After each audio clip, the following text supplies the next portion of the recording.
نحمده ونستعينه ونستغفره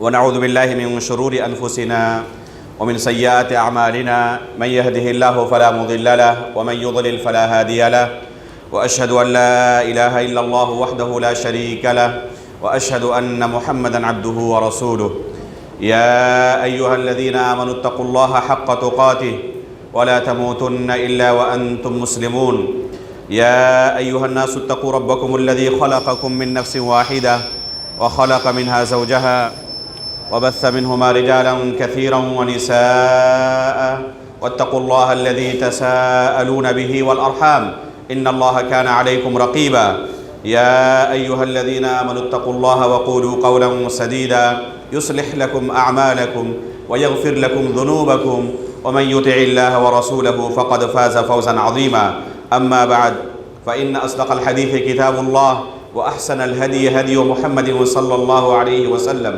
وشر الأمور محدثاتها وكل محدثة بدعة وكل بدعة ضلالة وكل ضلالة في النار.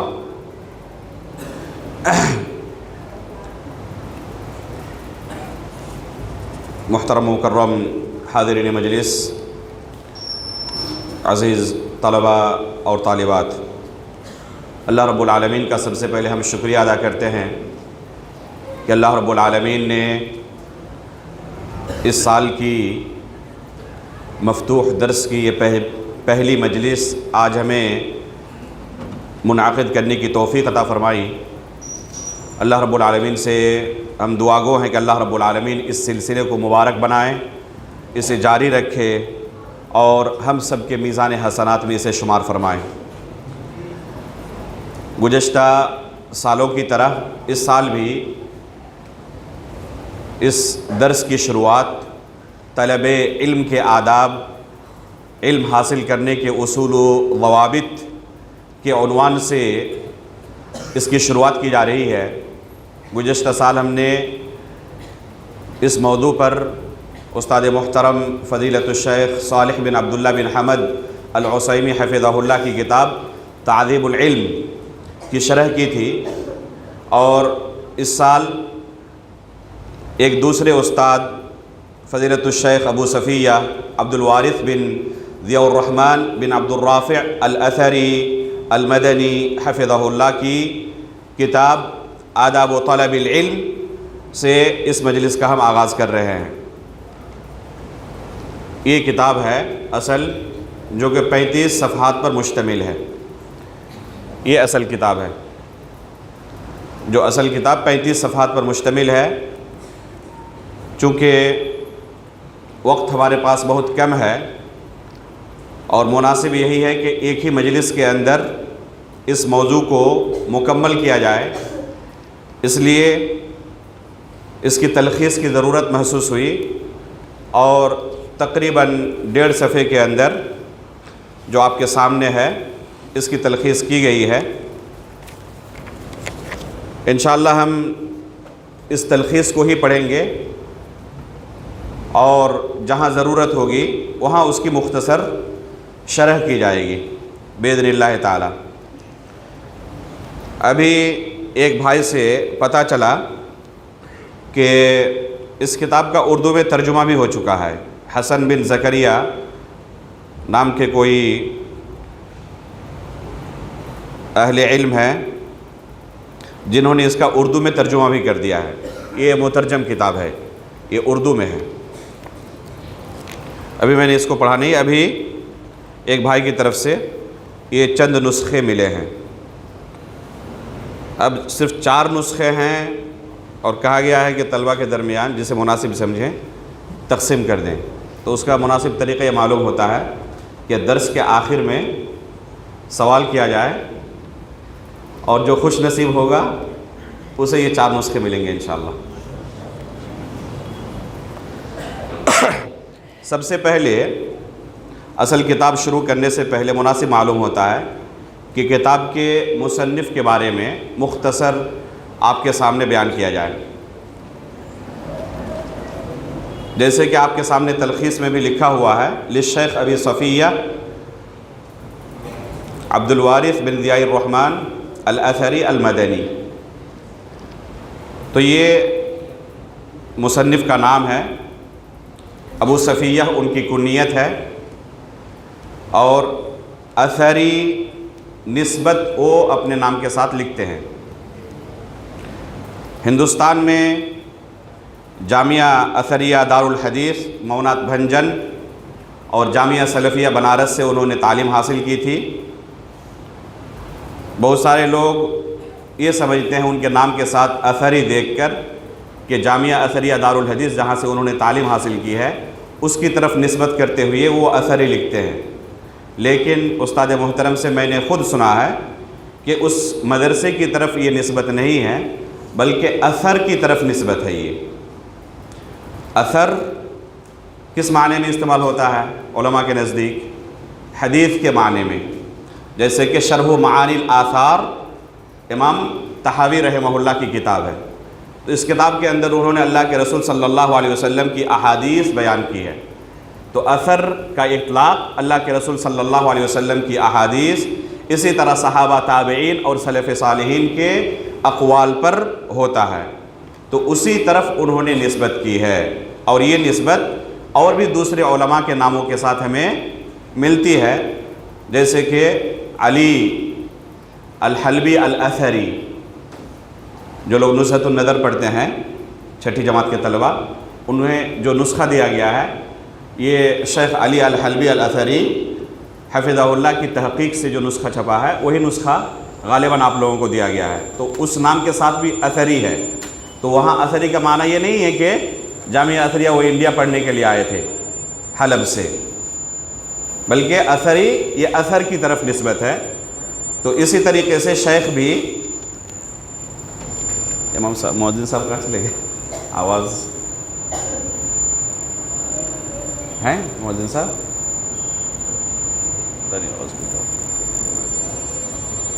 تھوڑا دیکھیں اگر کسی کو معلوم ہو تو یہ اثری نسبت اثر کی طرف ہے۔ ہندوستان میں تعلیم حاصل کرنے کے بعد جامعہ اسلامیہ مدینہ طیبہ کے اندر ان کا داخلہ ہوا، اور وہاں انہوں نے بی اے کا مرحلہ کلیۃ الحدیث سے مکمل کیا، اور پھر 4 سال تعلیم حاصل کرنے کے بعد ہندوستان واپس آئے۔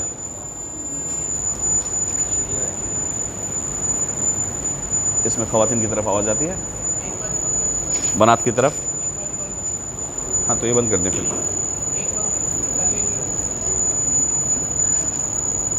اگر کسی کے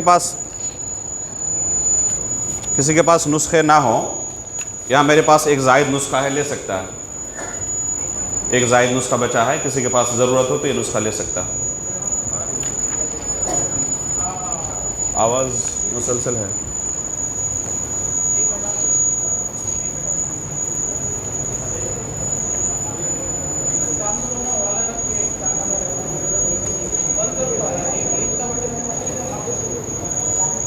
جانتے ہیں؟ دیکھیں تھوڑا دیکھیں۔ مؤذن صاحب کہاں چلے گئے؟ کسی کے پاس نمبر ہو تو فون لگائیں تھوڑا سا۔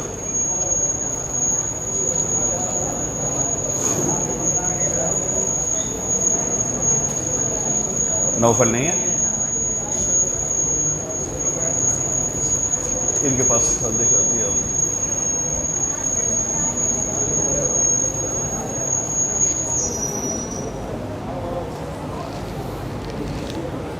جی، ٹھیک ہے الحمدللہ۔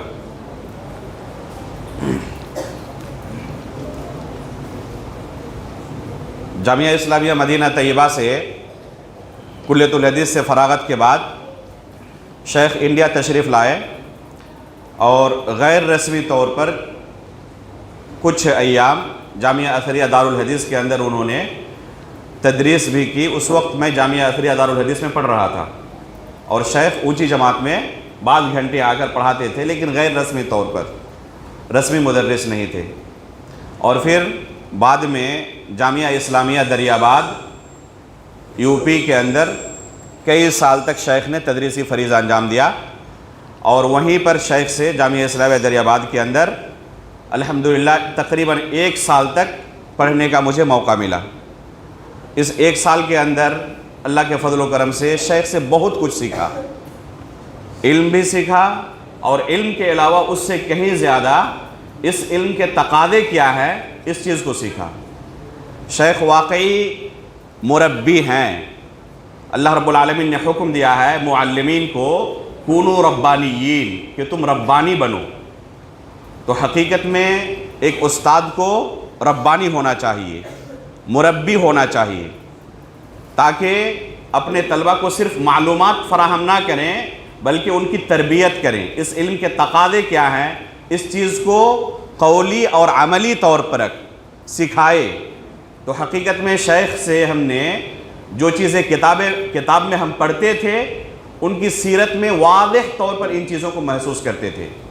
طالب علم کے کیا تقاضے ہیں ان کو بہت قریب سے ہم نے دیکھا ہے، اس لیے اس 1 سال کی مدت میں ہم نے جتنا شیخ سے سیکھا بہت سارے دوسرے اساتذہ سے 10 سال کے اندر بھی اتنا ہم نے نہیں سیکھا۔ تو علم کے اندر بھی کافی پختہ ہے۔ پھر وہاں سے شیخ نے شیرور کی طرف رخ کیا تھا اور وہاں ایک مدرسے کے اندر چند سالوں تک تدریس کے بعد یہ ایکیڈمک سلسلہ منقطع کر کے اب فردی تعلیم کا انہوں نے ایک نیا سلسلہ شروع کیا ہے، مرکز التعلیم الفردی کے نام سے شیرور میں، اور اس کے اندر طریقہ تعلیم وہی ہے جو سلف کے زمانے میں تھا۔ جس طرح سلف کے زمانے میں طلبہ استاد کے پاس جاتے، چند دنوں تک، چند ہفتوں تک یا چند مہینوں تک یا چند سالوں تک ان کے پاس رہتے اور ان کے پاس جا کر علم حاصل کرتے، کوئی وقت متعین نہیں ہوتا، کوئی کتاب متعین نہیں ہوتی، نہ امتحان، نہ حاضری، نہ کلاس، نہ کچھ، جس کو جو کچھ پڑھنا ہے آ کر پڑھے، عمر کی کوئی قید نہیں، 20 سال ہو گیا، 25 سال اب داخلہ نہیں ہو سکتا، اس طرح کی کوئی چیز نہیں۔ اگر کسی کی عمر 90 سال ہے جا کے پڑھنا چاہے اس کے لیے دروازہ کھلا ہے، کسی کی عمر 10 سال ہے وہ بھی پڑھ سکتا ہے، کوئی عمر کی قید نہیں۔ یعنی فردی تعلیم، انڈیویجول تعلیم، یہ طریقہ انہوں نے شروع کیا ہے اور کافی زیادہ الحمدللہ یہ کامیاب بھی ہے۔ اللہ کے فضل سے شیخ کے پاس یہ علمی صلاحیت ہے کہ کسی بھی مرحلے کے طالب کو پڑھا سکتے ہیں، وہ چاہے وہ ایکیڈمک مرحلہ ہو جو مدرسوں کے اندر نصاب تعلیم ہے یہ ہو، یا پھر کلیہ کے مرحلے میں یا ماجسٹر کے مرحلے میں یا دکتورا کے مرحلے میں، الحمدللہ ان کے پاس یہ علمی صلاحیت ہے کہ پڑھا سکتے ہیں۔ اور یہ صلاحیت ایسے ہی پیدا نہیں ہوئی ہے، شیخ نے اپنی زندگی اس علم کو حاصل کرنے کے لیے قربان کر دی تھی۔ پڑھنے کی وجہ سے ان کی آنکھوں کی روشنی پر کافی زیادہ اثر پڑا، یہاں تک کہ تقریباً آج سے 17-18 سال پہلے جس وقت شیخ سے پڑھ رہا تھا وہ اتنے موٹے لینس کا چشمہ یہ کرتے تھے، اینک استعمال کرتے تھے کہ دیکھنے پر آنکھ میں درد محسوس ہو۔ تو یہ صرف حد درجہ پڑھنے کی وجہ سے، محنت کی وجہ سے ان کی آنکھوں پر یہ اثر پڑا۔ ہم نے دریاباد کی زندگی میں شیخ کو بہت کم چلتے ہوئے پایا ہے۔ اگر ان کے ساتھ آپ کو چلنا ہے تو آپ کو دوڑنا پڑے گا۔ نماز سے نکلے اپنے روم جانے کے لیے، لائبریری سے نکلے کلاس روم جانے کے لیے، تو چلتے نہیں تھے، دوڑتے تھے تاکہ یہاں بھی 1-2 منٹ بچ جائے۔ سوتے انتہائی کم تھے، جب بھی دیکھا پڑھتے ہوئے دیکھا یا پھر اللہ رب العالمین کی عبادت میں دیکھا۔ حد درجہ حلت و حرمت کا خیال رکھنے والے، ہر قدم پر آخرت میں مجھے اس کا جواب دینا ہے تو میں کیا جواب دے سکتا ہوں، اس چیز کا احتساب کرنے والے۔ یہاں تک کہ جو حدیث ہے اللہ کے رسول صلی اللہ علیہ وسلم کی، ہدایہ العمال غلول، کہ عمال کا جو ہدیہ ہوتا ہے یہ ہدیہ نہیں بلکہ یہ رشوت ہوتا ہے۔ پرانے زمانے میں کیا ہوتا تھا کہ کسی علاقے میں بادشاہ کی طرف سے گورنر مقرر کیے جاتے تھے اور یہ اس علاقے کے مسئول ہوتے تھے، وہاں پر کوئی معاملہ ہو تو ان معاملات کو انہی کے پاس پیش کیا جاتا اور یہی فیصلہ کرتے اور یہی صدقات اور زکوٰۃ وغیرہ وصولتے تھے، تو انہیں عمال کہا جاتا ہے۔ اگر کسی عامل کو کسی کی طرف سے کوئی گفٹ دیا جائے، ہدیہ دیا جائے، تو اللہ کے رسول کہتے ہیں کہ یہ ہدیہ نہیں ہے، یہ حقیقت میں کیا ہے؟ رشوت ہے۔ اس کو اگر اپنے ملک کے حساب سے سمجھنا چاہیں تو آپ اگر کسی جج کو کوئی گفٹ دے رہے ہیں اور اس جج کے پاس آپ کا کوئی معاملہ، آپ کا کوئی کیس چل رہا ہے، تو آپ اسے کیا کہہ سکتے ہیں؟ وہ حقیقت میں گفٹ ہی ہے، رشوت ہے؟ وہ رشوت ہے۔ تو اس حدیث کو شیخ اساتذہ کے اوپر بھی محمول کرتے تھے، دوسروں کے لیے فتویٰ نہیں دیتے لیکن اپنے نفس پر اس کی تطبیق دیتے تھے۔ چنانچہ اپنے لیے کہتے تھے کہ میں کسی طالب کا ہدیہ قبول کرنا جائز نہیں سمجھتا اپنے لیے، جب تک وہ طالب علم میرے ماتحت ہے، ایکیڈمک مرحلے میں پڑھ رہا ہے، اس لیے کہ اگر اس کا ہدیہ قبول کروں، اس کا کوئی معاملہ میرے پاس آئے گا، میں انصاف نہیں کر پاؤں گا، اس لیے کہ قلبی میلان اس طرف ہوگا۔ امتحان کے وقت ہو سکتا ہے کہ نمبر وغیرہ دینے میں انصاف نہ کر پاؤں، تو اس وجہ سے کسی طالب کا کوئی ہدیہ قبول نہیں کرتے تھے۔ میرے ساتھ ایک معاملہ ایک دن پیش ہوا، شیخ کی عادت تھی کہ اس طرح کے A4 کے جو سائز کے اوراق ہیں وہ اچھی خاصی تعداد میں ہمیشہ اپنے ہاتھ میں رکھتے تھے، اور کئی طرح کے قلم استعمال کرتے، لال رنگ، ہرے رنگ، بلو رنگ، اور ان کی وہ ہر کلر کی کوئی خاص پہچان ہوتی تھی کہ اس چیز کو اس کلر میں نوٹ کرنا ہے۔ تو لائبریری میں جا کر ہمیشہ مشغول رہتے، تو جو طلبہ ان کے ساتھ رہتے وہ طلبہ بھی ان کے رنگ میں ڈھل چکے تھے اور وہ بھی اپنے ساتھ انہی چیزوں کو رکھتے تھے۔ تو ہمارے ساتھ بھی ہمیشہ یہ کاغذ رہتے تھے، لائبریری کے اندر ہم رہتے اور شیخ کی طرح ہی ہم بھی یہ کاغذ استعمال کرتے اور ہم بھی لکھتے رہتے تھے۔ تو ابھی میں نے بتایا کہ شیخ وقت کی کتنی قدر کرتے تھے۔ ایک دن کا معاملہ ہے، جیسے وہ لائبریری میں آ کر بیٹھے اور اپنے اوراق کو تلاش رہے ہیں تو دیکھ رہے ہیں کہ کوئی ورقہ اس میں نیا نہیں ہے، یعنی جتنے اوراق ہیں وہ سب کے سب پر ہو چکے ہیں۔ تو میں سامنے بیٹھا ہوا ہوں، مجھ سے کہہ رہے ہیں کہ ایک ورقہ عاریتاً یعنی ادھار مل سکتا ہے؟ تو میں نے کہا نہیں۔ اب استاد کو ایک ورقہ دوں وہ بھی ادھار؟ تو میں نے کہا کہ ادھار نہیں مل سکتا۔ تو شیخ نے کہا کہ تب قیمتاً دے دیجئے۔ میں نے کہا ٹھیک ہے لیجئے۔ پوچھا شیخ نے کیا قیمت ہے اس کی؟ میں نے کہا 100 روپے۔ تو شیخ نے کہا کہ اتنا مہنگا میں نہیں خرید سکتا ہوں، یہ کافی مہنگا ہے، اور پھر اپنی کتابیں سمیٹ کر لائبریری سے نکلنے لگے۔ اپنے گھر جائیں گے اور وہاں سے ورقہ لائیں گے، لیکن گفٹ نہیں لے سکتے کسی طالب سے ایک ورقہ بھی۔ جب یقین ہو گیا کہ وہ لیں گے نہیں تو میں نے کہا کہ لیں، یہ عاریتاً ہے۔ تو پھر مجھ سے وہ ورقہ لیے اور پھر انہوں نے اپنا کام کرنا شروع کیا۔ اگلی ملاقات جب ہوئی تو سب سے پہلے مجھے ورقہ دیا، کہا کہ آپ سے ورقہ میں نے یہ ادھار لیا تھا، یہ آپ کا ورقہ آپ واپس لے لیں۔ ایک طالب گھر سے آیا تھا بنگال سے، اور وہاں جو کچھ مٹھائیاں بنتی ہیں گھر کے اندر جو مارکیٹ کے اندر نہیں ملتی، تو اپنے ساتھ لایا تھا اور شیخ کے گھر میں جا کر چلا گیا وہ مٹھائی لے کر کہ شیخ یہ گھر سے کچھ مٹھائیاں لایا ہوں، وہ آپ کے لیے ہے۔ تو شیخ کا چہرہ ایک دم بدل گیا، یہ طالب نیا تھا، اسے پتہ نہیں تھا کہ شیخ کوئی ہدیہ قبول نہیں کرتے۔ تو شیخ کا چہرہ ایک دم بگڑ گیا، اس کو سمجھ میں نہیں آیا کہ کیا ہو گیا شیخ کو۔ شیخ نے کہا کہ میرا جو معاملہ ہے کہ میں کسی سے ہدیہ قبول نہیں کرتا، اور آپ وہاں سے لے کر آئے ہیں اور دروازے سے آپ کو واپس کر دوں، یہ بھی اچھا نہیں لگ رہا، پتہ نہیں آپ کے دل میں کیا میرے تعلق سے تاثر ہوگا۔ تو اس کا ایک بیچ والا راستہ یہ ہے کہ اس کی قیمت آپ مجھ سے لے لیں۔ اس نے کہا کہ شیخ یہ مارکیٹ میں ملتا ہی نہیں، کیسے ہم کی قیمت اس کی کروں؟ تو گھر میں پوچھیں کہ اس کو بنانے میں اور اجرت کتنی ہو سکتی ہے تقریباً۔ بہرحال اسی شرط پر شیخ نے قبول کیا کہ اس کی قیمت وہ طالب قبول کرے گا، تب انہوں نے اسے قبول کیا، ورنہ نہیں لینا۔ اس طرح کے ایک دو نہیں، بے شمار مثالیں ہم نے اپنی آنکھوں سے دیکھی ہیں۔ جو چیزیں ہم کتاب میں پڑھتے تھے ان کی زندگی کے اندر ان چیزوں کو محسوس کیا ہے۔ حلت و حرمت کے اندر، اسی طرح طلبہ کے ساتھ تعامل میں کوئی جانبداری نہ ہو، کوئی تعصب نہ ہو کسی کے ساتھ۔ امتحان میں میرے ساتھ ایک معاملہ ہوا تھا، شیخ کے پاس نیل الاوطار میں نے پڑھی ہے۔ امتحان میں ایک سوال آیا تھا جس میں اجتہاد کی گنجائش تھی، اور میں نے اجتہاد کر کے جواب لکھا، اس میں صحیح اور غلط کا نشان لگانا تھا۔ تو وہاں پر میں نے اجتہاد کر کے نشان لگایا۔ اب جب نمبر آؤٹ ہوا تو اس کتاب میں 5 نمبر میرے کٹے ہوئے ہیں۔ میں نے جا کے شیخ سے کہا کہ میں نے تو پورا صحیح جواب لگایا تھا۔ یہ نمبر 5 نمبر کہاں سے کاٹ لیا آپ نے؟ تو شیخ سے بہت زیادہ میں قریب تھا، اور درس کے علاوہ بھی خارجی اوقات میں بھی جہاں بھی موقع ملتا ان کے ساتھ رہ کر ان سے فائدہ اٹھانے کی کوشش کرتا ہے علمی طور پر، چاہے لائبریری میں ہو، چاہے راستے میں ہو، چاہے ان کے گھر کے اندر جا کر ہوں۔ تو کافی شیخ سے قریب رہ کر بہت استفادہ کیا الحمدللہ۔ شیخ نے بیان کیا کہ فلاں سوال کے اندر آپ نے یہ جواب اختیار کیا، اس لیے میں نے 5 نمبر اس میں کاٹ لیا ہے۔ میں جو کلاس میں بیان کیا تھا وہ یہ ہے، اور اس وجہ سے میں نے نمبر کاٹا۔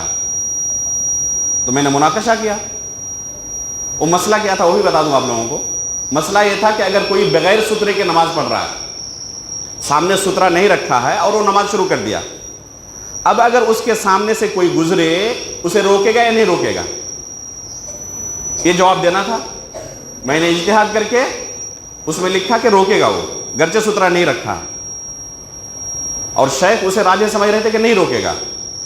کافی دیر تک مناقشہ کیا شیخ کے ساتھ۔ بہرحال شیخ نے کہا کہ میں یہی راجح سمجھتا تھا، اس لیے نمبر کاٹ لیا ہے۔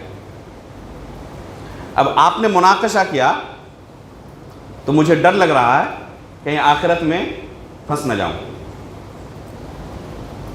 اس وجہ سے آپ کو مشورہ ہے کہ آپ ادارۃ الامتحان میں درخواست دیں کہ اس کاپی کو دوبارہ چیک کیا جائے اور آپ کو آپ کا حق مل جائے، آخرت تک معاملہ نہ پہنچے۔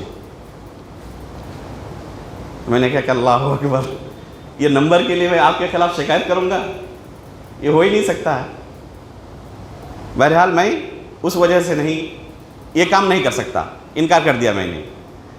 تب شیخ نے کہا کہ جب یہ چیک کر رہا تھا تو اس سوال پر کافی دیر تک میں بیٹھا رہا کہ کیا کروں، اس سوال پر نمبر دوں یا نہ دوں۔ نمبر میں نے دے دیا، میرے دل میں یہ آیا کہ شاید اس طالب کے ساتھ قربت ہے اور اس قربت کی وجہ سے میں نے نمبر دے دیا، شاید دوسرا ہوتا تو نہ دیتا، اس وجہ سے میں نے نمبر نہیں دیا۔ اگر کوئی دوسرا طالب ہوتا تو اس کو نمبر دے دیتا، جس کو نہیں پہچانتا ہوں، لیکن آپ میرے چونکہ قریب ہیں، مجھے یہ لگا کہ شاید اس قربت کی وجہ سے دل کے اندر نرمی آ رہی ہے، اور اس وجہ سے میں نے جان بوجھ کر آپ کا نمبر کاٹ لیا۔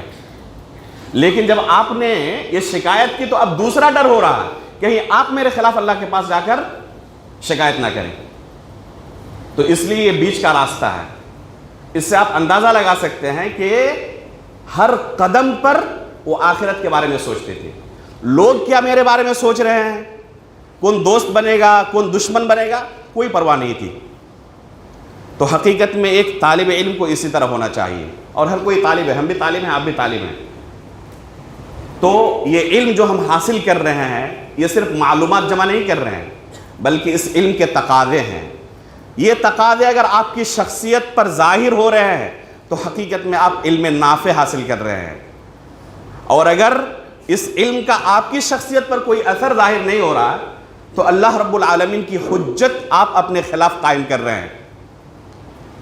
یہ شیخ نے ایک طالب علم کو کیسا ہونا چاہیے اس سلسلے میں کتاب تصنیف کی ہے، اور اس سلسلے میں انہوں نے اس کتاب کو 3 حصے میں تقسیم کیا ہے، بلکہ 3 ابواب میں، ہر باب کے تحت 10 قواعد کا ذکر کیا ہے، اور اس طریقے سے کل 30 قواعد ہو جاتے ہیں۔ یہاں پر اختصار کے ساتھ یہ 30 قواعد موجود آپ کے سامنے ہیں۔ ان میں سے بہت ساری چیزیں گزشتہ سال کے درس میں بیان کر چکا ہوں، تو انشاءاللہ بہت ساری چیزوں کو ہم انشاءاللہ سرعت کے ساتھ آگے بیان کرتے جائیں گے، اور جہاں ضرورت ہوگی انشاءاللہ رک کر اس کی شرح بھی کریں گے۔ جی پڑھیں۔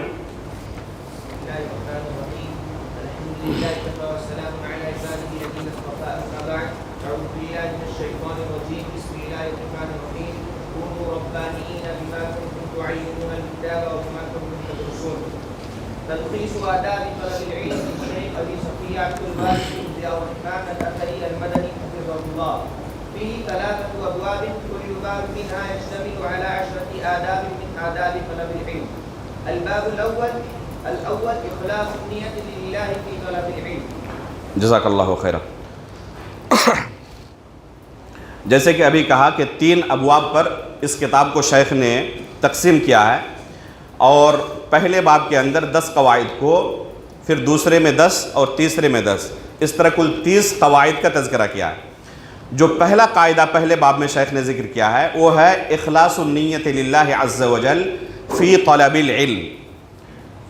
پہلے ایک طالب علم اپنے اندر اس طلب علم کے اندر اخلاص پیدا کرے. جب تک طالب علم کے اندر اخلاص نہیں ہوگا تب تک اس علم کو حاصل کرنا اس کے لیے مفید نہیں ہوگا بلکہ اس کے لیے نقصان دہ ہوگا. اللہ رب العالمین نے قرآن کریم کے اندر کیا فرمایا؟ وَمَا أُمِرُوا إِلَّا لِيَعْبُدُوا اللَّهَ مُخْلِصِينَ لَهُ الدِّينَ. تو اخلاص کا حکم اللہ رب العالمین نے دیا ہے.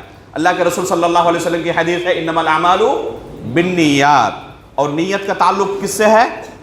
دل سے ہے، اور اخلاص کا محل یہ دل ہے. اس لیے سب سے پہلے ایک طالب علم کو اپنے طالب علم میں مخلص ہونا چاہیے. اور ابھی جو انجمن کی مجلس یہاں منعقد ہوئی تھی آپ کے سامنے ہم نے ذکر کیا تھا کہ اخلاص پیدا کرنے کے کل کتنے مراحل ہیں، اسٹیپس ہیں؟ 4. یاد ہے یا نہیں آپ لوگوں کو؟ جی کسے یاد ہے؟ ہاتھ اٹھائے بس. جس کو کہوں گا وہی جواب دیں. جی بتائیں آپ. پہلے یہ کہ کلاس میں جائے تو وہ علم حاصل کرنے کی نیت سے جائے. دوسرا یہ کہ جب وہ کلاس سے پڑھ کے آ جائے تو اس چیز کی تبلیغ کرے. تیسرا یہ کہ اس پر عمل کرے. چوتھا یہ کہ اس کا اعادہ کرے، بار بار اس کو ریپیٹ کرے. احسنت. آ جائیں، آپ کے لیے یہ جائزہ ہے. بارک اللہ فیک. تو یہ 4 اسٹیپس ہیں، ٹھیک ہے، طلب علم کے. پہلا کیا ہے؟ یہ علم حاصل کرتے وقت یہ نیت رکھے کہ میں بہت سارے شرعی مسائل سے جاہل ہوں، نہیں جانتا کس طریقے سے اللہ کی عبادت کروں، تو اپنے نفس سے جہالت کو مجھے دور کرنا ہے. دوسرا، دوسرے لوگ بھی میری طرح نہیں جانتے ہیں، سیکھنے کے بعد ان کو سکھانا ہے. اور تیسرا، اس پر عمل کرنا، جو کچھ پڑھوں گا اس پر عمل بھی کروں گا. اور چوتھا ہے کہ اس علم کی حفاظت کرنا ضائع اور برباد ہونے سے. تو یہ 4 ارکان ہیں اخلاص کے. اگر یہ چاروں چیزیں کسی کے اندر موجود ہیں تو وہ اپنے طلب علم کے اندر مخلص ہے، ورنہ مخلص نہیں ہے. رفع الجہل عن النفس ورفع الجہل عن الغیر والعمل بالعلم. اور چوتھا ہے حفظ العلم وصیانتہ من الضیاع. یہ 4 ارکان ہیں، 4 خطوات ہیں، اسٹیپس ہیں. ان چاروں ارکان کا پایا جانا ضروری ہے طلب علم کے اندر. دوسرا، تعظیم العلم و اہلہ. یہ دوسرا قاعدہ ہے. علم کی تعظیم اور اہل علم کی تعظیم ہونی چاہیے. اس علم کی اگر کوئی توہین کرتا ہے، تحقیر کرتا ہے، اسے حقیر سمجھتا ہے، اسے کمتر سمجھتا ہے، یا اس علم کے حاملین جو ہیں، جو علماء اکرام ہیں، ان کی تنقیص کرتا ہے، توہین کرتا ہے، ان کا احترام نہیں کرتا، تعظیم نہیں کرتا، تو یہ شخص معلومات تو جمع کر سکتا ہے لیکن جو علم اللہ رب العالمین نے نازل کیا ہے اس علم کو حاصل نہیں کر سکتا. یہ بنیادی اصول میں سے ہے کہ علم کی تعظیم کرے، اہل علم کی تعظیم کرے. اگر علم کی اور اہل علم کی تحقیر کر کے، توہین کر کے کوئی یہ سوچ رہا ہے کہ میں طالب علم بن جاؤں گا، میں عالم دین بن جاؤں گا، تو یہ خام خیالی ہے، یہ ممکن نہیں ہے.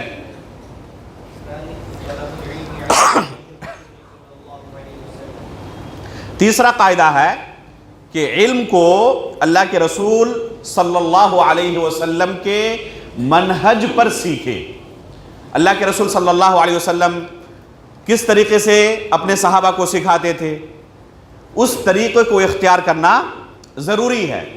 اللہ رب العالمین نے قرآن کریم کے اندر کیا فرمایا؟ قُلْ هَذِهِ سَبِيلِي أَدْعُو إِلَى اللَّهِ عَلَى بَصِيرَةٍ أَنَا وَمَنِ اتَّبَعَنِي. کہ یہ جو ہمارا راستہ ہے، اس راستے کی طرف ہم لوگوں کو بلاتے ہیں، دعوت دیتے ہیں علم اور بصیرت کی بنا پر. یہ میرا بھی طریقہ ہے اور میرے متبعین کا بھی، میرے راستے پر چلنے والے صحابہ، تابعین اور بعد میں آنے والے لوگوں کا یہی طریقہ ہے. تو علم و بصیرت کی بنا پر استاد تعلیم دے اور طلبہ ایسے اساتذہ کا انتخاب کریں جنہوں نے اساتذہ سے اس علم کو سیکھا ہے۔ تو یہ ہے اللہ کے رسول صلی اللہ علیہ وسلم کا طریقہ۔ اللہ کے رسول صلی اللہ علیہ وسلم دور دراز کے علاقوں میں معلم بھیجتے تھے۔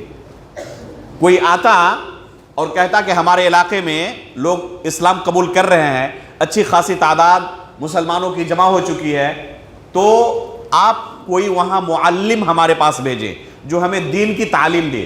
تو اللہ کے رسول نہیں کہتے تھے کہ یہ قرآن لو اور یہ میری حدیثیں ہیں، جا کر تم خود سے پڑھ لینا اور عمل کر لینا، بلکہ کیا کرتے تھے؟ کسی صحابی کو بھیجتے تھے وہاں پر۔ معاذ بن جبل رضی اللہ تعالیٰ عنہ کو اللہ کے رسول نے یمن کی طرف بھیجا، مصعب رضی اللہ تعالیٰ عنہ کو اللہ کے رسول صلی اللہ علیہ وسلم ہجرت سے قبل ہی مدینہ کی طرف بھیجتے ہیں، اور ان کی محنت سے اچھے خاصے لوگ اسلام کے بارے میں جان لیتے ہیں۔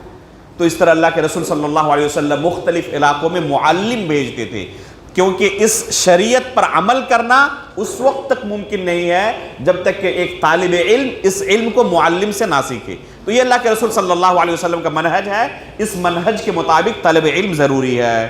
چوتھا قاعدہ،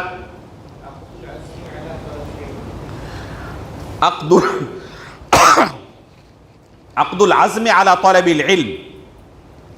ایک طالب علم کو پختہ ارادے کے ساتھ علم حاصل کرنا چاہیے۔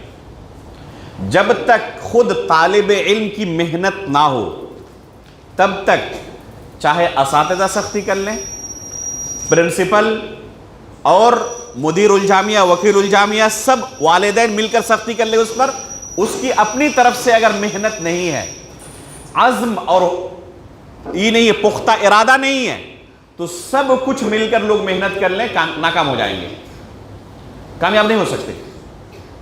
لیکن اس طالب کی طرف سے اگر پختہ عزم ہے اور تمام کے تمام حالات نامساعد ہیں، تب بھی وہ علم حاصل کر لے گا۔ اگر جیل کے اندر ہو تب بھی علم حاصل کر لے گا، جہاں پر حالات بالکل مساعد اور موافق نہیں ہیں، ہر کوئی اسے علم سے دور کرنا چاہے تب بھی علم حاصل کر لے گا۔ شیخ عطاء الرحمن مدنی رحمہ اللہ کا واقعہ پڑھے، سمندر میں چھلانگ، اردو زبان میں کتاب ہے۔ شروع سے لے کر آخر تک ان کی زندگی میں ایک قدم ایسا نہیں ہوا کہ لوگ ان کی مدد کریں طلب علم پر۔ جو بھی تھے سب رکاوٹ ڈالنے والے، کسی بھی طریقے سے علم کے راستے سے دور کرنا ہے، لیکن ارادہ پختہ تھا، سمندر کے اندر چھلانگ لگا دی، لیکن طلب علم سے پیچھے نہیں ہٹے۔ تو طلب علم کے لیے پختہ ارادہ جب طالب کی طرف سے نہ ہو، والدین دنوں رات اس پر ڈنڈے برسائیں، اساتذہ ڈنڈے برسائیں، کامیاب نہیں ہو سکتے، ممکن نہیں ہے۔ تو طالب کی طرف سے پختہ ارادہ ہونا ضروری ہے۔ اللہ رب العالمین نے کیا فرمایا؟ فاصبر کما صبر اولو العزم من الرسل۔ تو عزم کی بات رسولوں کے ساتھ اللہ رب العالمین نے کی ہے۔ وَلَقَدْ عَهِدْنَا إِلَىٰ آدَمَ مِن قَبْلُ فَنَسِي وَلَمْ نَجِدْ لَهُ عَزْمًا۔ اگر عزم نہ ہو سب کچھ ختم ہے۔ تو عزم، پختہ ارادہ طالب کا جب تک نہ ہو، وہ آگے اس کو کوئی نہیں بڑھا سکتا ہے۔ پانچواں، پختہ ارادے کے بعد اللہ پر بھروسہ ہو۔ ایسا نہیں کہ اپنے اوپر پورا کانفیڈنس ہے اور اللہ رب العالمین سے کوئی تعلق نہیں ہے، تو ایسا بندہ کبھی کامیاب نہیں ہو سکتا۔ محنت اپنی طرف سے ہو، عزم ہو، لیکن ہمیشہ اللہ رب العالمین کے اوپر بھروسہ ہو کہ اللہ رب العالمین مجھے انشاءاللہ کامیاب کرنے والا ہے، توفیق اس کی طرف سے ملنے والی ہے۔ اگر اللہ رب العالمین کی طرف سے توفیق نہ ہو تو ایک انسان چاہے دنیا کا سب سے ذہین بندہ کیوں نہ ہو، کامیاب نہیں ہو سکتا۔ عین موقع پر ذہن سے ہر چیز ایک دم ختم ہو جائے گی، کچھ بھی اسے نظر نہیں آئے گا، ایک دم بالکل ایسا محسوس ہوگا کہ ذہن کوڑا کاغذ بن چکا ہے، ایک لفظ یاد نہیں آ رہا ہے۔ اس لیے ہمیشہ ایک طالب علم کو پختہ ارادے کے بعد اللہ رب العالمین پر بھروسہ کرنا چاہیے۔ یہ خود اعتمادی جو کہتے ہیں نا، الثقہ بالنفس، سیلف کانفیڈنس، حقیقت میں ایک مسلمان کا یہ صرف اللہ رب العالمین پر ہوتا ہے۔ اسی لیے اللہ کے رسول نے دعا کیا سکھلائی؟ وَلَا تَكِلْنِي إِلَىٰ نَفْسِي طَرْفَةَ عَيْنٍ يَا حَيُّ يَا قَيُّومُ بِرَحْمَتِكَ أَسْتَغِيثُ أَصْلِحْ لِي شَأْنِي كُلَّهُ وَلَا تَكِلْنِي إِلَىٰ نَفْسِي طَرْفَةَ عَيْنٍ۔ کیا معنی؟ مجھے اپنے نفس کی طرف پلک جھپکنے کے برابر بھی حوالے نہ کریں. اے اللہ ہمیشہ اپنی حفاظت میں مجھے رکھیں. پلک جھپکنے کے برابر بھی اللہ تعالیٰ اگر کسی بندے کو اس کے نفس کے حوالے کر دے تو تہس نہس ہو جائے گا, برباد ہو جائے گا. تو اتنا بھی ایک انسان کو اللہ رب العالمین کی حفاظت سے دور نہیں ہونا چاہیے. ہمیشہ بھروسہ اللہ پر, محنت اپنی طرف سے لیکن بھروسہ اللہ پر. اللہ رب العالمین نے کیا فرمایا قرآن میں؟ فَإِذَا عَزَمْتَ فَتَوَكَّلْ عَلَى اللَّهِ. اس آیت سے استدلال کرتے ہوئے شیخ نے یہ ترتیب اختیار کی ہے. اس کے بعد آگے التفرغ لطلب العلم. حقیقت میں اگر اس شریعت کو کوئی سیکھنا چاہتا ہے تو اس کا سب سے اہم طریقہ یہی ہے کہ اس علم کے لیے آپ کو فارغ رہنا پڑے گا. اگر آپ یہ چاہتے ہیں کہ اپنے فاضل اوقات میں اس علم کو حاصل کروں, اب کوئی کام نہیں ہے, اپنا پورا کام سمیٹ چکا ہوں, اب یہ وقت میرا فاضل ہے, بیکار پڑا ہوا ہے, تو اس وقت میں علم حاصل کروں گا, نہیں ہو سکتا. آپ کی زندگی کے جو سب سے قیمتی اوقات ہیں نا, ان اوقات کو علم حاصل کرنے کے لیے صرف کرنا پڑے گا, تب آپ کامیاب ہو سکتے ہیں. کوئی کام نہیں تھا تو چلو کچھ پڑھ لیتے ہیں, اس طرح نہیں, سب کام چھوڑ کر پڑھنا پڑے گا. یہ سب سے اہم ہے اگر حقیقت میں آپ شریعت سیکھنا چاہتے ہیں. آپ کے گھر میں کوئی مہمان آئے اور آپ اس مہمان کو کہیں کہ تھوڑا سا کھانا بچا ہوا ہے, ہم کتے کو دینے ہی والے تھے, آپ آگے آپ کھا لیجئے, کیا محسوس کرے گا وہ؟ کھائے گا؟ کہ جو فارغ تھا وہ آپ مجھے دینا چاہتے ہیں. اور اسی کے برعکس اگر کہیں ماشاءاللہ آپ آئے ہیں, جلدی جاؤ ایک بکرا ذبح کرو اس کے لیے, تو کیا محسوس کرے گا وہ؟ کہ میرے لیے وہ یہ کام کر رہا. تو علم دنیا کی سب سے قیمتی چیز ہے, اسے فارغ اور فاضل وقت آپ دیں جس میں آپ ایک دم کوئی فارغ بیٹھے ہوئے, کوئی کام نہیں ہے. اب چاہے کہ اس وقت کو ہم علم کو دیں گے اور علم حاصل ہو جائے گا تو نہیں ہو سکتا. سب سے قیمتی وقت جو آپ کا ہے وہ وقت آپ علم کو دیں اور پھر اس کے بعد علم حاصل کریں, تو انشاءاللہ یہ علم آپ کو نفع پہنچائے گا اور اس علم کو آپ حاصل کر پائیں گے. ابو ہریرہ رضی اللہ تعالیٰ عنہ کی زندگی کو آپ دیکھیں, وہ کیا فرماتے تھے؟ ان اخواننا من المہاجرین کان یشغلهم الصفق بالاسواق وان اخواننا من الانصار کان یشغلهم العمل فی اموالهم وان ابا ہریرہ کان یلزم رسول اللہ صلی اللہ علیہ وسلم بشبع بطنه ویحضر ما لا یحضرون ویحفظ ما لا یحفظون. جیسے کہ صحیح بخاری اور مسلم کی روایت ہے. فرماتے ہیں کہ جو مہاجرین تھے وہ کس میں مشغول تھے؟ تجارت میں مشغول تھے.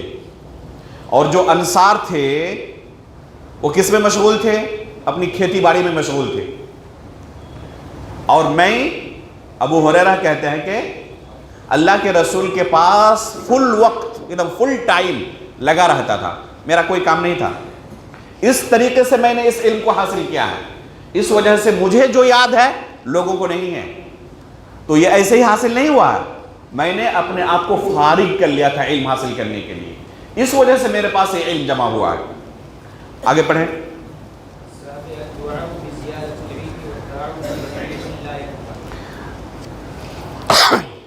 اللہ رب العالمین سے ہمیشہ دعا کرتے رہے, رب زدنی علما, رب زدنی علما. یہ وہ چیز ہے جسے مزید طلب کرنے کا اللہ تعالیٰ نے حکم دیا ہے. دنیا طلب کریں گے اللہ رب العالمین سے مزید, دنیا کے پیچھے انسان بھاگتا رہے تو اس کی مذمت آئی ہے. الہاکم التکاثر حتی زرتم المقابر. تو تکاثر دنیا کے معاملے میں مذموم ہے, لیکن علم کے معاملے میں اللہ تعالیٰ نے حکم دیا ہے کہ اور زیادہ طلب کرو. رب زدنی علما, اللہ رب العالمین نے دعا سکھائی. تو ایک طالب کی زبان پر ہمیشہ یہ ہونا چاہیے, رب زدنی علما, رب زدنی علما. کم از کم دن میں 20 مرتبہ 30 مرتبہ 40 50 مرتبہ دعا دہرائی, اور دیکھیں اس کا اثر کیا ہوتا ہے آپ کے اوپر. اللہ رب العالمین نے یہ تعلیم ہمیں دی ہے قرآن کریم کے اندر. اسی طریقے سے رسول اللہ صلی اللہ علیہ وسلم کی حدیث ہے, یہاں پر آپ کے سامنے صحیح مسلم کی اس حدیث کا نمبر صرف نوٹ کیا گیا ہے اختصار کی وجہ سے. وہ حدیث کیا ہے؟ اللہ کے رسول صلی اللہ علیہ وسلم دعا کرتے تھے, اللہم انی اعوذ بک من العجز والکسل والجبن والبخل والحرم وعذاب القبر اللہم آت نفسی تقواها وزکها انت خیر من زکاها انت ولیها ومولاها اللہم انی اعوذ بک من علم لا ينفع. دیکھیں کتنی پیاری دعا ہے. اللہم انی اعوذ بک من علم لا ينفع ومن قلب لا يخشع ومن نفس لا تشبع ومن دعوة لا يستجاب لها. تو یہ دعا ایک طالب علم کو یاد ہونی چاہیے, ہمیشہ اس دعا کو دہراتے رہنا چاہیے کہ اللہ مجھے وہ علم عطا نہ کر جو میرے لیے نفع بخش نہ ہو, ایسا علم عطا کر جو میرے لیے کیا ہو, نفع بخش ہو. 8واں قاعدہ پڑھیں.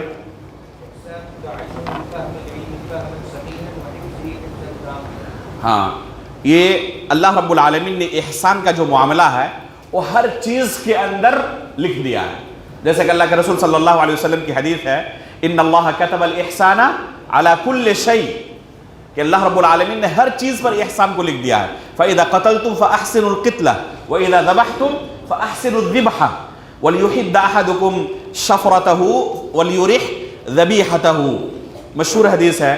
تو علم حاصل کرنے میں بھی احسان کا معاملہ ہونا چاہیے. احسان کسے کہتے ہیں؟ احسان کو دوسرے لفظوں میں آپ اتقان سے تعبیر کر سکتے ہیں. اتقان کے ساتھ علم حاصل کریں. جو پڑھ رہے ہیں اچھی طریقے سے سمجھیں اور سمجھنے کے بعد اسے یاد کریں.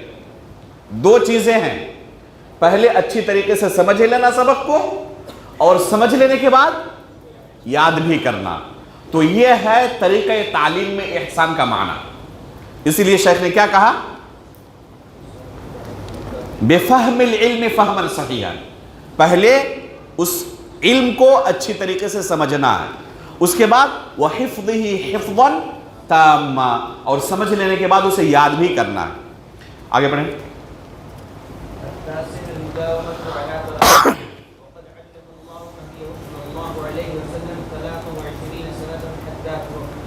المداومۃ علی طلب العلم.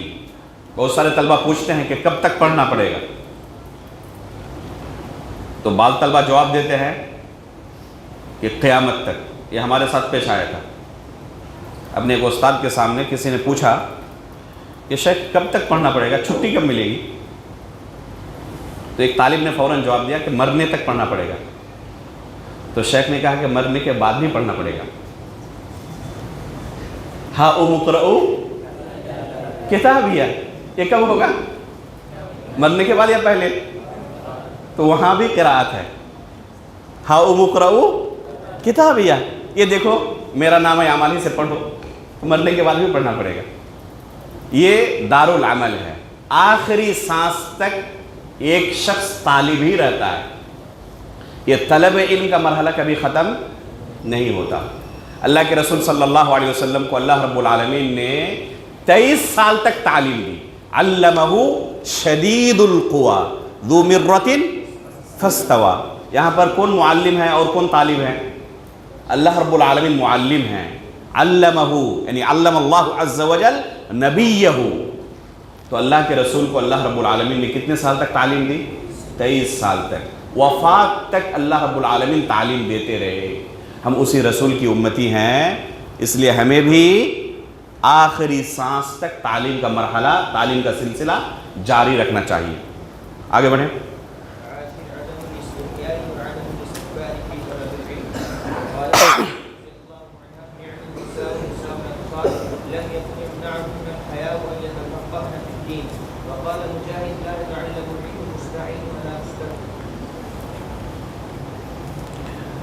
دسواں قاعدہ ہے, علم حاصل کرنے میں کبھی بھی شرم و حیا رکاوٹ نہیں بننی چاہیے.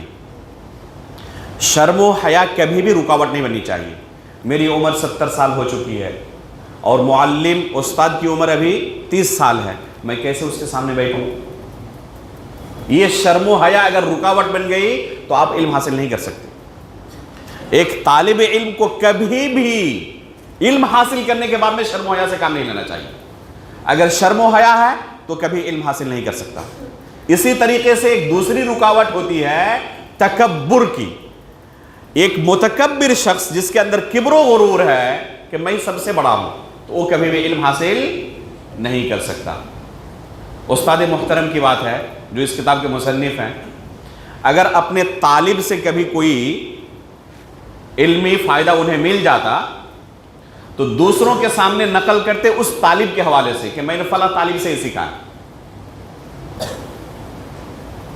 یعنی ایسا نہیں کہ سیکھا ہے تو اب لوگوں کو تو پتہ نہیں ہے تو اب بیان کرنے کی کیا ضرورت ہے، لیکن کہیں یہ نہ محسوس ہو کہ میں اس سے بڑا ہوں، وہ تو چھوٹا طالب علم ہے، مجھ سے میرے پاس پڑھنے والا ہے۔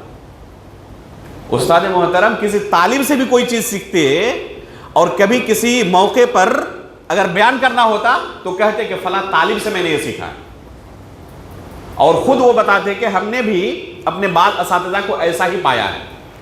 چنانچہ استاد محترم شیخ ابراہیم نور سیف حفظہ اللہ جو مدینہ یونیورسٹی کے پروفیسر تھے، شیخ سے مجھے بھی پڑھنے کا موقع ملا، اور شیخ عبدالوارث اثری حفظہ اللہ اس کتاب کے جو مصنف ہیں انہوں نے بھی ان سے پڑھا ہے۔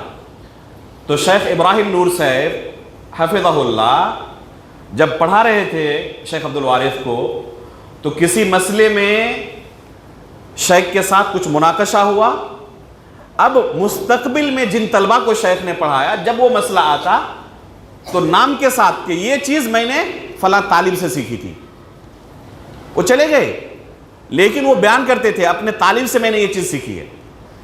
یہ کس بات کی دلیل ہے کہ دل میں ذرہ برابر کوئی کبر نہیں ہے، بڑک پن نہیں ہے کہ میں تو بہت بڑا ہوں۔ یہ چیز اگر کسی طالب کے اندر آ گئی تو وہ علم کے راستے آگے بڑھنے سے وہیں رک جائے گا، ختم ہو گیا۔ وہ اگر حیا ہے یا کبر ہے تو آگے نہیں بڑھ سکتا، جتنا سیکھ لیا ہے نا وہ آہستہ آہستہ وہ بھی ختم ہو جائے گا۔ اگر یہ دونوں چیزوں سے آپ اپنے آپ کو روک سکے، دور رکھ سکے، انشاءاللہ آگے بڑھتے رہیں گے۔ اس موقع پر یہاں پر دو آثار ذکر کیے گئے ہیں، ایک اما عائشہ رضی اللہ تعالیٰ عنہ کا اور ایک مجاہد رحمہ اللہ کا۔ اما عائشہ رضی اللہ تعالیٰ عنہ کیا فرماتی ہیں؟ نعم النساء نساء الانصار، انصار کی خواتین کتنی بہترین ہیں، لم یکن یمنعہن الحیاء ان یتفقہن فی الدین، دین کے مسائل سیکھنے میں شرم و حیا ان کے پاس کبھی رکاوٹ نہیں بنتی۔ اللہ کے رسول کے پاس آتی ہیں اور دین کے مسائل کے تعلق سے خواتین کی جو مسائل ہوتے ہیں وہ بلا شرم و حیا کے پوچھتی ہیں، اور اللہ کے رسول سے معلومات حاصل کرنے کے بعد، علم حاصل کرنے کے بعد علم و بصیرت کی بنیاد پر عمل کرتی ہیں۔ تو اما عائشہ ایسی خواتین کی تعریف کر رہی ہیں جن کے پاس شرم و حیا رکاوٹ نہیں بنتی۔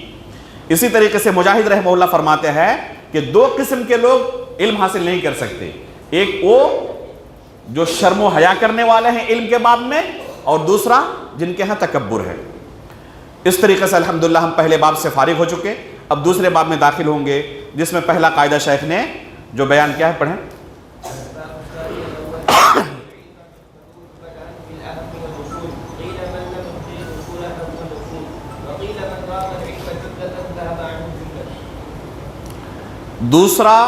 دوسرے باب کے اندر پہلا قاعدہ تعلم العلم بالتدریج بدءا بالاہم والاصول، یہ بہت اہم قاعدہ ہے۔ علم کو بتدریج سیکھنا، ماہرین علماء نے اس کے لیے نصاب باضابطہ تیار کیا ہے۔ آپ بتدریج ہی اس علم کو سیکھ سکتے ہیں۔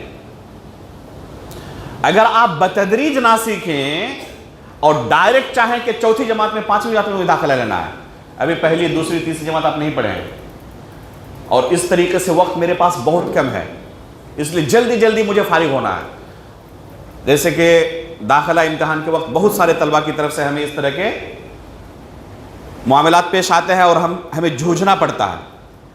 ابھی اس سے پہلے جو نصاب کے اندر کتابیں بنیادی حیثیت رکھتی ہیں ان کتابوں کو نہیں پڑھا، اور اس کے باوجود وہ چاہتے ہیں فضیلت اولیٰ میں داخلہ لیں۔ ظاہر سی بات ہے کہ علم حاصل کرنے کا یہ طریقہ نہیں ہے، بتدریج اس علم کو حاصل کر سکتے ہیں۔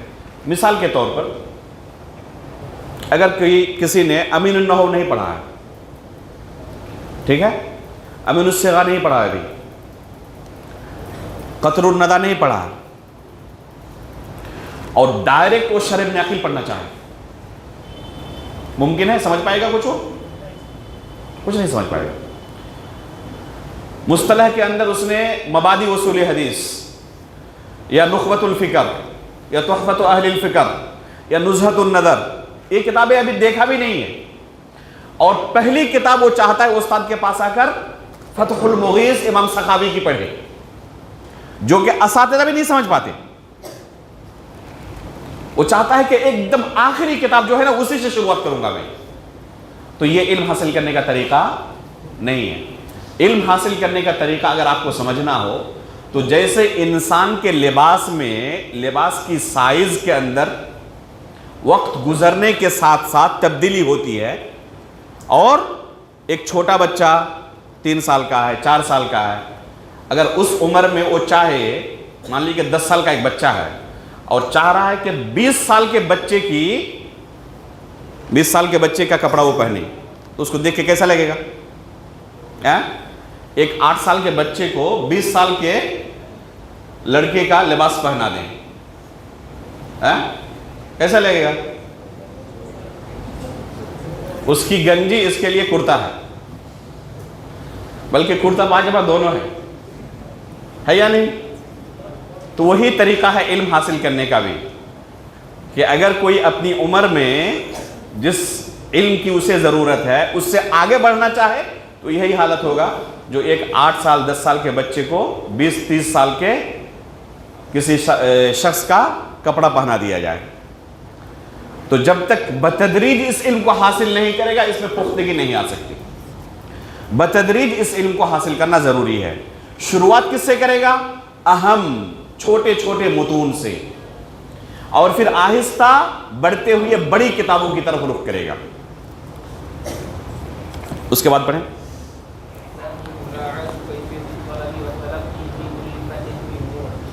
اس کے بعد ایک قول ذکر کیا ہے، من لم یتقن الاصول حرم الاصول۔ پہلا والا حمزے کے ساتھ ہے الاصول، اور دوسرا والا واو کے ساتھ۔ یہ اصل کی جمع ہے، اور یہ الاصول وصلہ یصل کا کیا ہے؟ مصدر ہے۔ اگر کوئی پہلے اصول کو ضبط نہیں کرتا، حفظ نہیں کرتا، اچھی طریقے سے نہیں سمجھتا، حرم الاصول، تو وہ آخری منزل تک پہنچنے سے محروم ہو جاتا ہے۔ آخری منزل تک نہیں پہنچ پائے گا، یہ اس سے پہلے ہی کٹ جائے گا۔ دوسرا قول، من رام العلم جملتاً ذهب عنہ جملہ۔ اگر اکٹھے کوئی علم کو حاصل کرنا چاہے تو اس کا نتیجہ کیا ہوگا؟ اکٹھے اس سے علم دور ہو جائے گا، کچھ بھی نہیں حاصل کر پائے گا۔ تو یہ علم حاصل کرنے کا طریقہ نہیں ہے، یہ بردرس کا طریقہ ہے، جو ابتدائی چیزوں کو پڑھے بغیر ڈائریکٹ حدیث کی کتابوں سے اور تفسیر کی کتابوں سے شروعات کرتے ہیں۔ ابھی اس نے عربی زبان کے اندر ابتدائی چیزوں کو نہیں پڑھا ہے، نحو، صرف، فقہ، اصول فقہ، مصطلح الحدیث کچھ نہیں جانتا، اور شروع کر رہا ہے بخاری سے اور مسلم سے۔ ظاہر سی بات ہے کہ وہاں پر ان کتاب کے مصنفین نے جن اصطلاحات کو استعمال کیا ہے وہ اس کے سر کے اوپر سے گزر جائے گا، اسے کچھ پتہ بھی نہیں چلے گا کہ امام ترمذی رحمہ اللہ یہ ھذا حدیث حسن غریب کہہ رہے ہیں، لا نعرف الا من ھذا الوجہ، کیا ترجمے سے سمجھ لے گا؟ وہ ممکن نہیں ہے۔ یہ مصطلحات ہے، ان مصطلحات کا کیا معنی ہے پہلے ان چیزوں کو اسے پڑھنا پڑے گا، سمجھنا پڑے گا، تب یہ ان چیزوں کو سمجھ سکتا ہے، بڑی چیزوں کو۔ آگے پڑھیں۔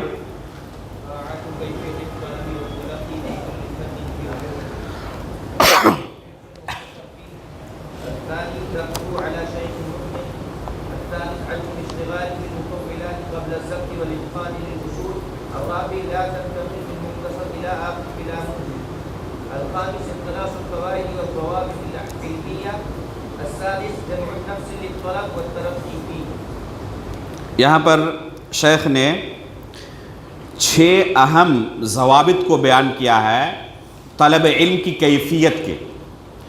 علم حاصل کرنے کی کیفیت جو ہے اس کی رعایت ضروری ہے، اس کی تفصیل 6 چیزوں کے اندر بیان کی ہے۔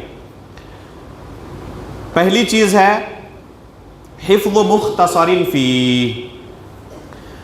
جس فن کے اندر آپ مہارت حاصل کرنا چاہتے ہیں، پہلے اس فن کے اندر جو مختصر کتاب ہے اس کو پڑھیں، یاد کریں. پہلے نحو کے اندر ہے، مصطلح الحدیث کے اندر ہے، حدیث کے اندر ہے، تو پہلے کوئی مختصر پہلے آپ یاد کریں متن.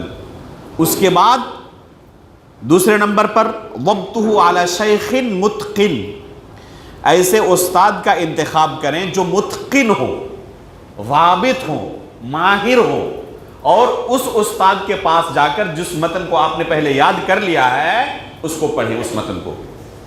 تیسرے نمبر پر عدم الاشتغال بالمطولات، جو بڑی بڑی کتابیں ہیں موٹی جلدیں والی، تو ابھی اس مرحلے میں ان موٹی اور مجلدات کو، موٹی کتابوں کو ابھی دیکھنے کی طرف نہ جائیں. یہ مرحلہ آپ کے لیے مناسب نہیں ہے ان مطولات کو پڑھنے کا. جیسے فتح الباری ہے، تفسیر طبری ہے، اگر کوئی ابھی ابتدائی درجات میں ہو، متوسطہ کے مرحلے میں، ابھی اس کے لیے مناسب نہیں ہے. ثانویہ کے مرحلے میں آخر میں جاتے جاتے ان کتابوں کو دیکھنا شروع کرے وہ، یا پھر فضیلت کے مرحلے میں جا کر ان چیزوں کو پڑھے. تو ابتدائی درجات میں متوسطہ ہے، ابتدائی درجہ ہے، تو ابھی اس طریقے پر وہ آگے بڑھے. لا تنتقل من مختصر الى آخر بلا موجب، بغیر کسی ضروری سبب کے ایک متن کو آپ نے شروع کیا تھا، اسے چھوڑ کر پھر دوسرے متن کی طرف، پھر کچھ دنوں بعد اسے چھوڑ کر تیسرے کی طرف، جیسے بعض لوگوں کا طریقہ ہوتا ہے. یہ طریقہ مناسب نہیں ہے. جس کو شروع کیا ہے پہلے اس کو ختم کریں، اس کے بعد ختم کرنے کے بعد کسی دوسرے متن کی طرف جائیں. اس طرح بیچ میں چھوڑ چھوڑ کر بڑھنا یہ طریقہ مفید نہیں ہے. اور 5ویں نمبر پر اقتناص الفوائد والضوابط العلمیہ، جو علمی فوائد آپ کو استاد کی طرف سے بیان کیے جائیں ان کو نوٹ کرتے رہیں. اگر ایک طالب کے پاس استاد کے سامنے بیٹھا ہوا ہے اور کاپی قلم نہیں ہے تو حقیقت میں وہ طالب علم نہیں ہے. حقیقت میں اسے طالب علم نہیں کہا جاتا. اس کے پاس قلم ہونا چاہیے، الا کہ اس کا قوت حافظہ امام بخاری کی طرح ہو، تو اسے پھر معفو عنہ سمجھا جا سکتا ہے. امام بخاری رحمہ اللہ کا قصہ جانتے ہیں نا؟ بیٹھے ہوئے تھے ساتھیوں کے ساتھ، کچھ لکھ نہیں رہے تھے، تو کسی نے دیکھ کر کہا کہ ارے یہ کیا ہے، آپ کچھ لکھ نہیں رہے. پھر کسی دوسرے نے تیسرے دن کہا، پھر اور کسی نے کہا، آپس میں چیمی گوئی ہونے لگی ان کے تعلق سے.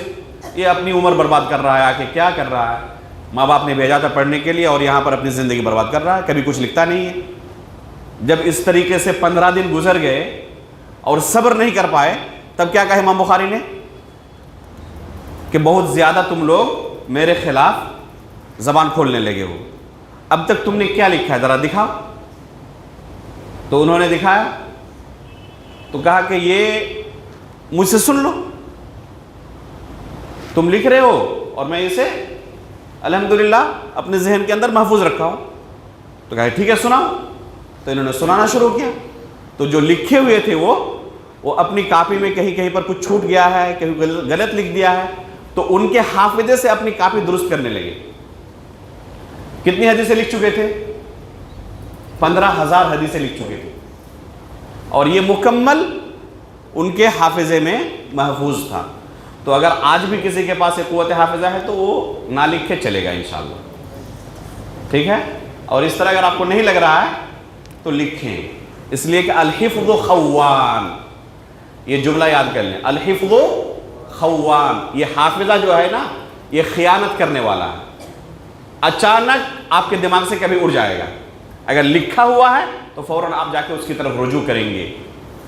اس لیے جب کوئی لکھتا نہیں وہ حقیقت میں طالب علم نہیں ہے. اور آخری چیز جمع النفس للطلب والترقی فی، طلب علم کے اندر وہ ایک دم ترکیز کر کے رکھے، ادھر ادھر بھٹکے نہ، ہر چیز کے ساتھ الجھے نہ. جو آپ کا کام ہے اس کام میں اپنا پورا فوکس کر کے رکھے. جو ہر چیز کے اندر الجھتا ہے وہ حقیقت میں اپنے اصل کام سے پھر بھٹک جاتا ہے. تو اس طرح ادھر ادھر نہ بھٹکے اور آہستہ آہستہ اس علم کے راستے میں ترقی کرتا پھرے. ادارے والے کیا کر رہے ہیں، فلاں استاد کیا کر رہا ہے، آج ملک کی حالت کیا ہے، کہاں میچ ہو رہا ہے، کہاں کیا ہو رہا ہے، ان تمام چیزوں کی اگر اس کی خبر ہوگی تو جو اصل اس کا کام ہے نا اس کی خبر نہیں ہوگی. اس لیے جو اصل آپ کا ٹارگٹ ہے اسی پر پورا فوکس رکھیں. آگے بڑھیں.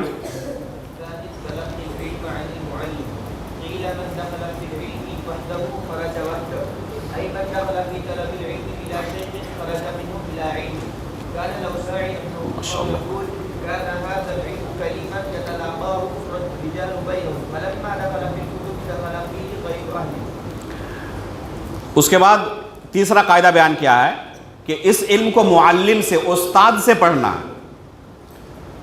اگر کوئی ذاتی مطالعے سے یہ سمجھ رہا ہے کہ میں اس علم کو حاصل کر لوں گا تو یہ بہت بڑی خوش فہمی ہے، خام خیالی ہے. حقیقت میں یہ ممکن نہیں ہے کہ ذاتی مطالعے سے، سیلف اسٹڈی سے کوئی عالم دین بن جائے. بہت سارے لوگوں نے کوشش کی، معلومات جمع بھی بہت کر لی، لیکن ایسی ٹھوکر کھائی ہے کہ کبھی اس سے ابھر نہیں سکے.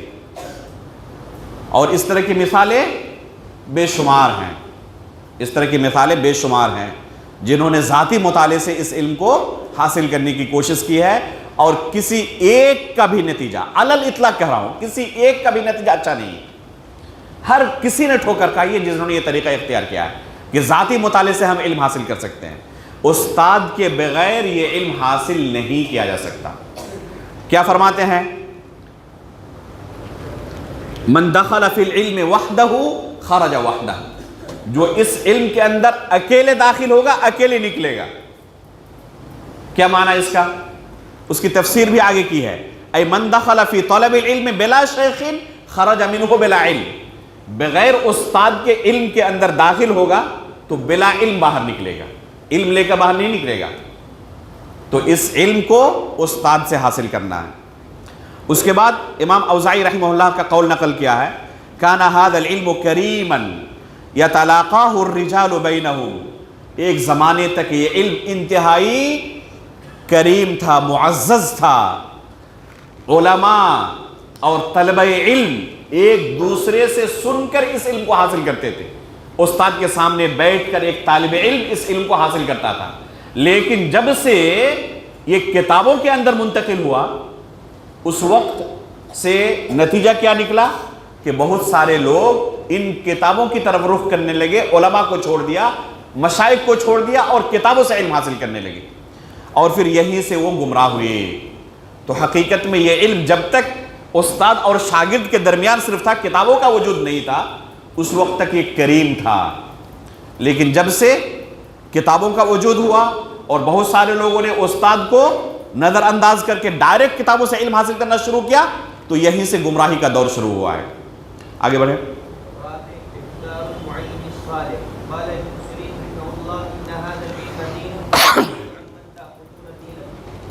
تیسرے قاعدے سے اس چوتھے قاعدے کا گہرا تعلق ہے. تیسرا قاعدہ کیا بیان کیا؟ جی استاد سے پڑھنا ہے، ٹھیک ہے. چوتھے قاعدے کا تعلق اس سے بہت گہرا ہے. یہ استاد کیسا ہو؟ تو یہ استاد منہج سلف پر گامزن ہو. اختیار المعلم الصالح، ایسا معلم ہو جو صالح ہو، مناسب ہو. اور کون سا معلم مناسب ہوتا ہے؟ شیخ نے آگے امام ابن سیرین رحمہ اللہ کا یہ قول نقل کر کے بیان کر دیا ہے. کیا قول ہے؟ ان ھذا العلم دین.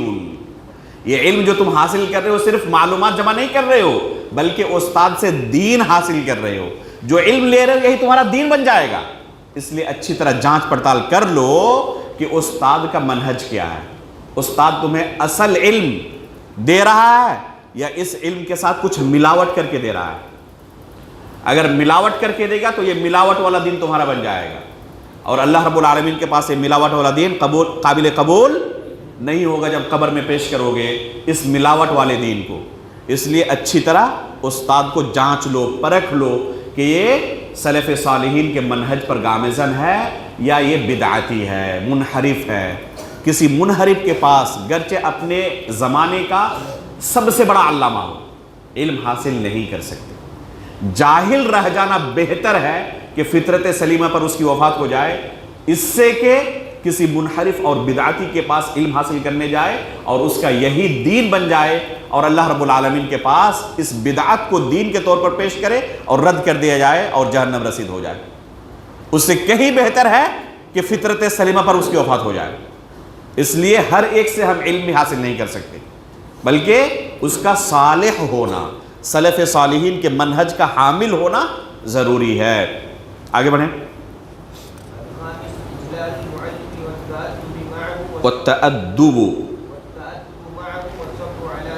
جفوتہ، استاد کی تعظیم و توقیر کرنا، ادب و احترام کے ساتھ ان کے سامنے پیش ہونا، اور اگر کبھی استاد کی طرف سے کوئی سختی ہو تو اس پر صبر کرنا، یہ بہت اہم ہے۔ اگر طالب کے پاس استاد کی سختی پر صبر نہیں ہے تو آگے نہیں بڑھ سکتا۔ موسیٰ علیہ السلام اور خضر علیہ السلام کا واقعہ پڑھیں قرآن کے اندر، کیا کہا خضر علیہ السلام نے؟ اِنَّكَ لَن تَسْتَطِيعَ مَعِيَ صَبْرًا، آپ کے پاس صبر نہیں ہے، اس لیے آپ میرے ساتھ نہیں چل سکتے۔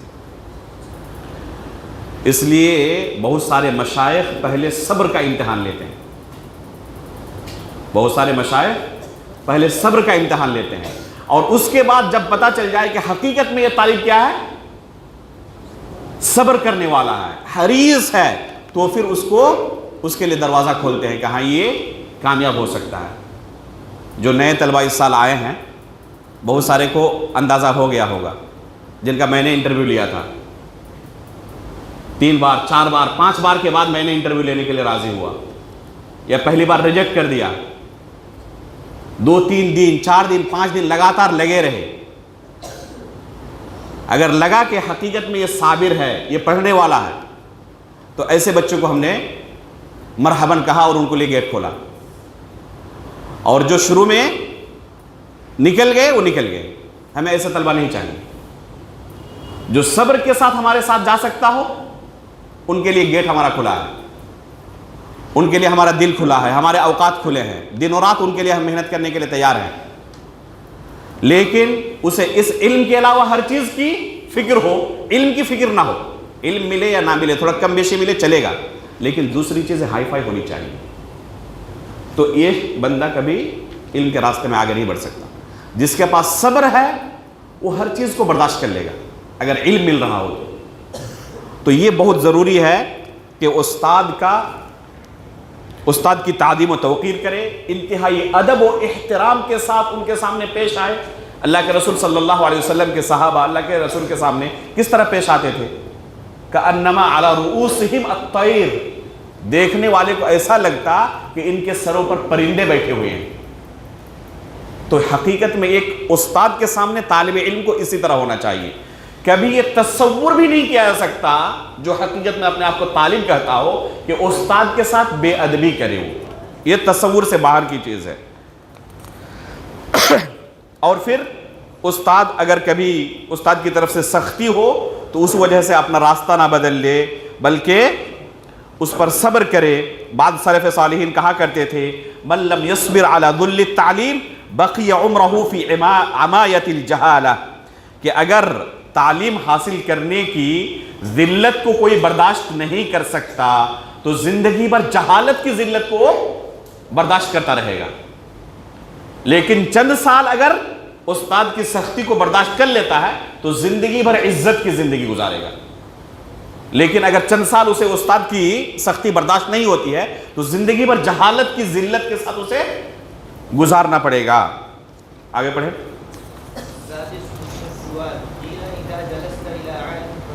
یہ 15 قواعد ہوئی ہیں اب تک، وقت کافی ہو چکا ہے اس لیے مناسب معلوم ہوتا ہے کہ کچھ چونکہ 30 قواعد ہیں تو 15 پر ہی آج کا یہ درس موقوف کیا جائے اور کسی دوسرے درس میں، تاکہ جلد بازی کے چکر میں اہم چیزیں فوت نہ ہو جائیں۔ اس لیے انشاءاللہ آئندہ ہفتے اسی دن سوموار کے دن ہم یہ باقی کتاب مکمل کریں گے باذن اللہ تعالی۔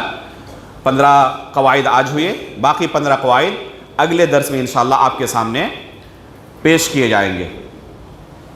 جی اب یہ 3 نسخے بچے ہوئے ہیں، تیار ہیں آپ لوگ؟ حاصل کرنے کے لیے؟ اب کتاب کی طرف کوئی نہ دیکھے، جس کو پوچھا جائے جواب معلوم ہو بس ہاتھ اٹھائے۔ انشاءاللہ امید یہی ہے کہ جو سوال کیا جائے گا تقریباً سب کو اس کا جواب معلوم ہونا چاہیے، تو اپنی طرف سے جواب نہ دے بلکہ بس ہاتھ اٹھائے جس کو جواب معلوم ہو، اور ہم انتخاب کریں گے اور اس پر راضی ہو جائے، ٹھیک ہے؟ امام مجاہد رحمہ اللہ کا قول،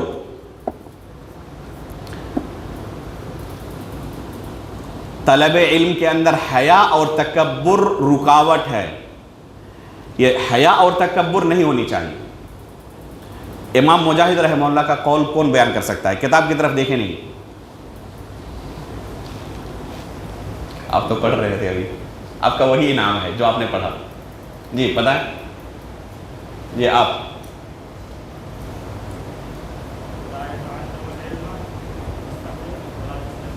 احسنت، بارک اللہ فیک، تفضل، جزاک اللہ خیر۔ اسی سلسلے میں اما عائشہ رضی اللہ تعالی عنہ کا بھی قول ہے، اسے کون بیان کر سکتا ہے؟ جی بتائیں۔ قالت عائشہ نعم النساء نساء النساء لم يمنعهن الحياء لم يتفرقن۔ ماشاء اللہ، احسنت، بارک اللہ فیک، تستاہل، جزاک اللہ خیر۔ یہ آخری سوال ہے، تھوڑا مشکل پوچھنا چاہیے۔ شیخ نے 6 چیزوں کا تذکرہ کیا کیفیت الطلب کے سلسلے میں، طلب علم کی کیفیت کیا ہونی چاہیے، اس کی رعایت ہونی چاہیے۔ کتاب کی طرف نہ دیکھے کوئی، 6 چیزوں کا تذکرہ کیا۔ جی کوئی ہے جو 6 چیزوں کو بیان کر دے اور یہ انعام لے؟ جی عظیم الدین صاحب بتائیں۔